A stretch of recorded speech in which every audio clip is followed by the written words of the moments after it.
You fired her for feeding a homeless man? Shame on you.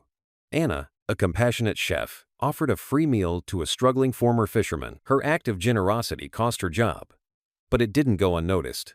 Just 30 minutes later, an unexpected visitor arrived at the cafe, changing Anna's life forever. Hi everyone. Welcome to Inspiring Stories. Anna had always been a dreamer.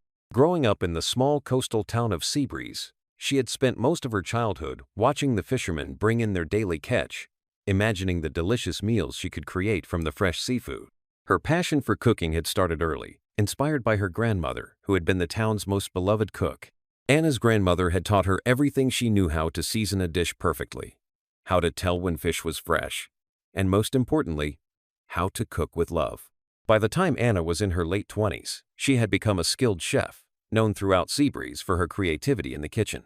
But life in Seabreeze wasn't easy. The town was small, and opportunities were limited. Most people worked in the fishing industry, either as fishermen or in the few seafood processing plants that dotted the coastline. Anna, however, had bigger dreams. She wanted to open her own restaurant, a place where she could serve her signature dishes and bring people together over good food. She imagined a cozy, welcoming space by the harbor, where locals and tourists alike could enjoy the freshest seafood while watching the boats come in. But for now, that dream felt far away. Instead, Anna worked as a cook at the Salty Anchor, a modest cafe on the waterfront, owned by a man named Victor. Victor was a stern, no-nonsense businessman in his 50s who cared more about profits than people. He had inherited the Salty Anchor from his father and ran it with an iron fist. The cafe was popular among the locals, but not because of Victor's management. It was Anna's cooking that kept people coming back. Her seafood chowder was legendary, and her grilled fish tacos were the talk of the town. Despite her talent, Victor rarely acknowledged her hard work. He paid her just enough to get by and often criticized her for being too generous with portions. Anna, however, didn't let his negativity dim her passion. She loved cooking, and she loved making people happy with her food. One crisp autumn morning, Anna arrived at the Salty Anchor early, as she always did.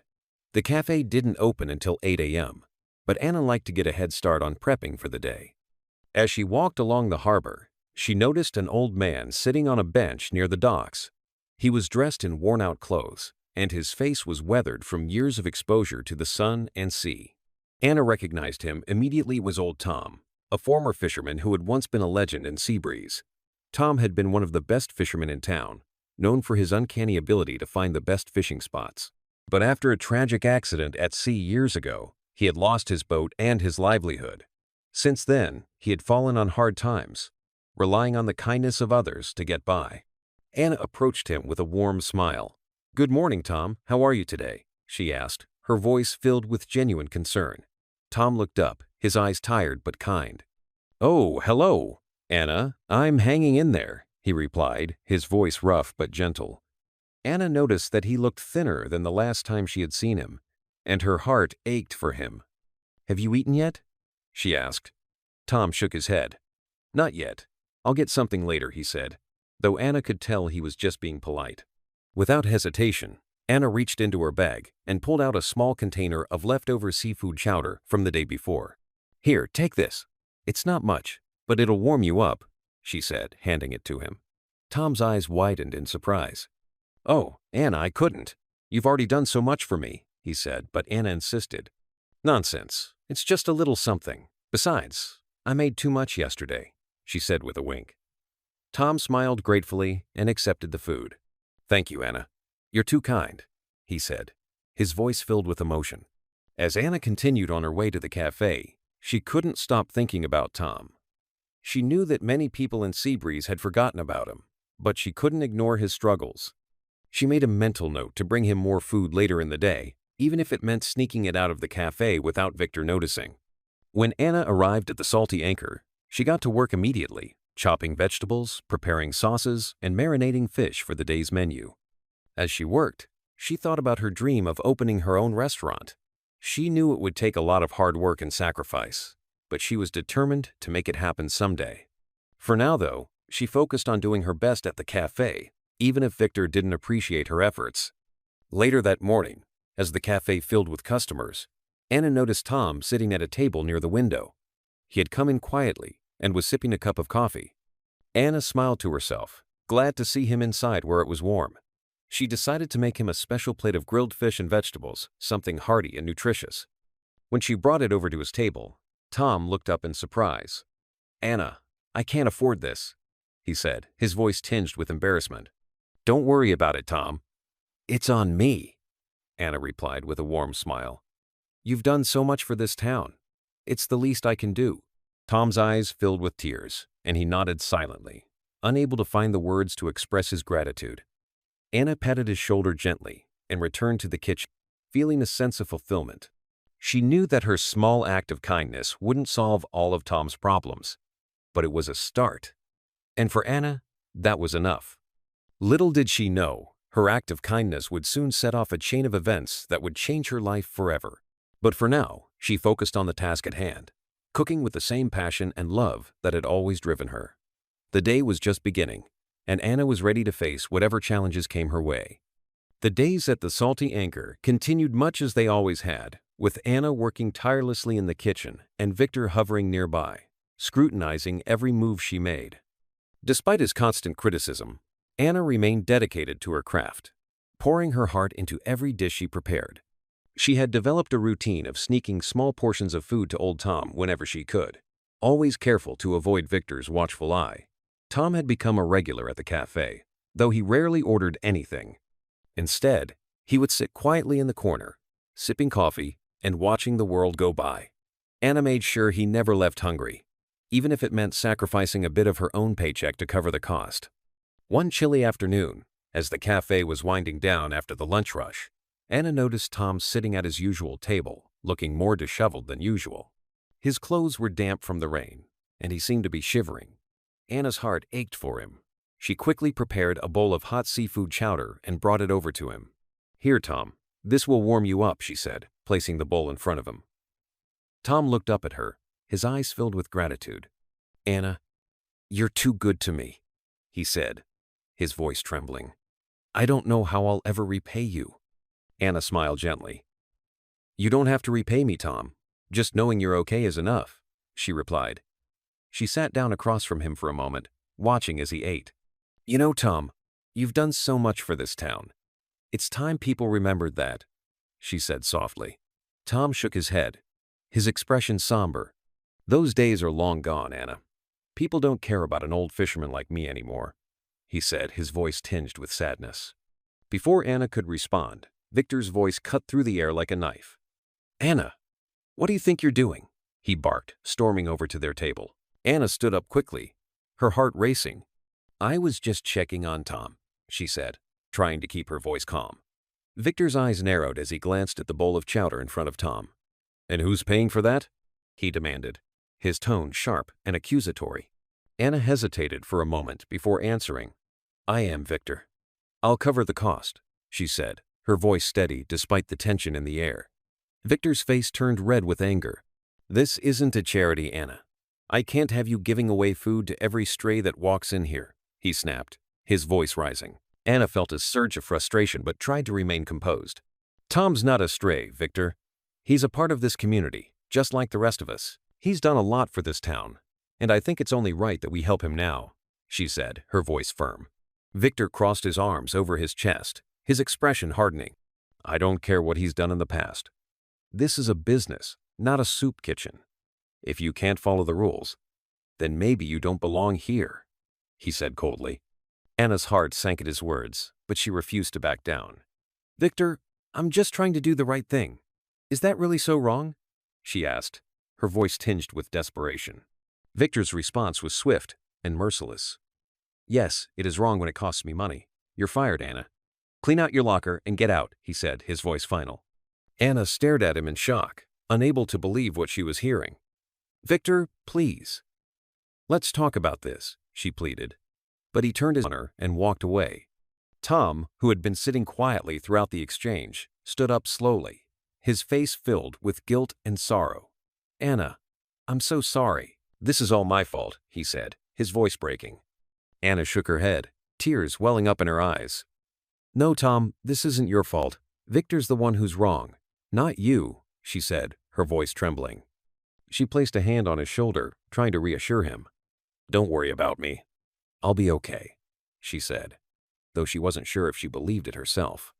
As Anna gathered her things and prepared to leave, the other customers in the cafe began to take notice of what had happened.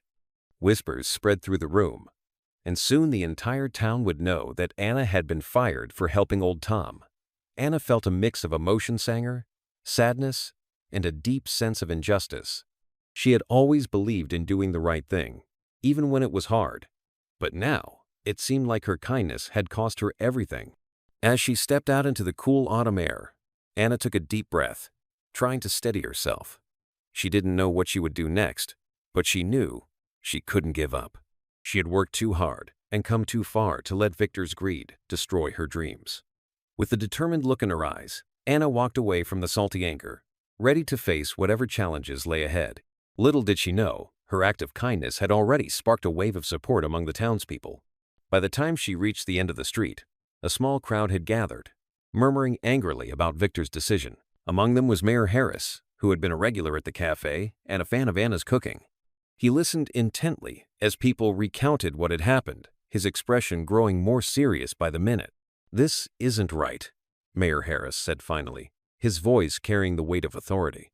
"Anna has done nothing but good for this town. We can't let her be punished for her kindness." The crowd nodded in agreement, their anger at Victor growing with each passing moment. Mayor Harris turned to one of his aides and said, "Find Anna. Tell her to meet me at the town hall. We need to make this right." As the aide hurried off to deliver the message, Anna stood at the edge of the harbor, staring out at the sea. She didn't know it yet, but her life was about to change in ways she could never have imagined. The people of Seabreeze had not forgotten her kindness, and they were ready to stand by her side.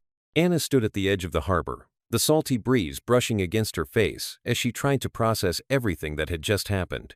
She felt a mix of emotion at Victor, sadness for old Tom, and uncertainty about her future. But before she could dwell on it for too long, a voice called out to her, "Anna, wait up." She turned to see one of Mayor Harris's aides hurrying toward her, slightly out of breath. "The mayor wants to see you at the town hall," the aide said, his tone urgent but kind. Anna frowned, confused. "Why? What's going on?" she asked. The aide smiled reassuringly. "Just come with me. You'll see." Reluctantly, Anna followed him to the town hall, her mind racing with questions. When she arrived, she was surprised to see a crowd of townspeople gathered outside, their faces filled with determination. Among them was old Tom, who gave her a small, grateful smile. Mayor Harris stood at the top of the steps, waiting for her. "Anna," the mayor began, his voice warm but firm, "we've all heard what happened at the Salty Anchor. What Victor did was wrong, and we're not going to stand for it." The crowd murmured in agreement, their support for Anna evident. Mayor Harris continued, "You've always been a pillar of this community, Anna. Your kindness and generosity have touched so many lives, and we're not going to let one man's greed take that away from you." Anna's eyes filled with tears as she looked around at the familiar faces of her neighbors and friends. She had always felt a deep connection to Seabreeze, but now, more than ever, she realized how much the town cared for her in return. Mayor Harris stepped forward and handed her a large envelope. "This is a grant from the town to help you open your own restaurant," he said, his voice filled with pride. "We believe in you, Anna, and we want to see your dream come true." Anna's hands trembled as she opened the envelope and saw the generous sum inside. She couldn't believe it. I don't know what to say," she stammered, her voice choked with emotion. Thank you all so much." The crowd erupted into applause, their cheers echoing through the streets of Seabreeze. Old Tom stepped forward, his eyes shining with tears. "You've done so much for me, Anna. It's time we did something for you," he said, his voice filled with gratitude. Over the next few months, Anna poured her heart and soul into opening her own restaurant, which she named The Harbor's Heart. With the support of the town, she found the perfect location by the water, a cozy space with large windows that overlooked the harbor. The townspeople rallied behind her, helping with renovations, spreading the word, and even donating furniture and kitchen equipment. When The Harbor's Heart finally opened its doors, it was an instant success. Locals and tourists alike flocked to the restaurant, drawn by Anna's delicious food and warm hospitality. Old Tom became a regular, often sitting at his favorite table by the window, where Anna made sure he always had a hot meal and a friendly smile. As for Victor, the backlash from the town was swift and decisive. The Salty Anchor lost most of its customers, and within a few months, Victor was forced to close the cafe. He left Seabreeze soon after, his reputation in tatters. Anna, on the other hand, thrived. Her restaurant became a beloved institution in Seabreeze, a place where people came not just for the food, but for the sense of community that Anna had created. She continued to give back to the town, hosting charity events and offering free meals to those in need. Years later, as she stood on the deck of the harbor's heart, watching the sun set over the water, Anna felt a deep sense of fulfillment. She had turned her dream into reality, not just through hard work, but through the kindness and support of the people who believed in her. And in doing so, she had reminded everyone in Seabreeze that the true currency of life isn't money, it's the kindness we give and receive.